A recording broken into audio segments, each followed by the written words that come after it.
Немаловажным фактором для комфортного и безопасного проживания горожан и пребывания гостей в мегаполисе является дорожная безопасность. Полицейскими Алматы активизированы профилактические мероприятия, целью которых является усиление контроля за соблюдением требований в области безопасности дорожного движения среди его участников и снижения аварийности.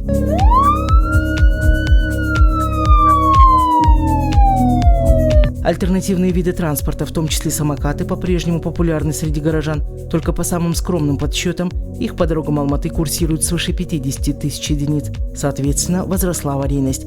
С начала года с участием самокатов зарегистрировано 38 дорожно-транспортных происшествий, 42 человека получили травмы, к счастью, погибших нет. Принимаемые Министерством внутренних дел меры позволили несколько стабилизировать ситуацию с эксплуатацией самокатов. Установлены возрастные ограничения, требования по обязательному использованию средств защиты, перевозки пассажиров. Однако трагедии продолжаются. Статистика вызывает обоснованную обеспокоенность и тревогу. Пользователи самокатов – одна из уязвимых категорий участников дорожного движения.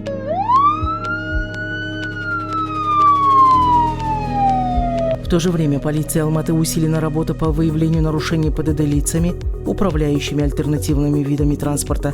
Только с начала года к административной ответственности привлечены свыше 7,5 тысяч самокатчиков, которые зачастую двигались посреди проезжей части, игнорировали требования об обязательном наличии средств индивидуальной защиты, допускали к управлению самокатами несовершеннолетних.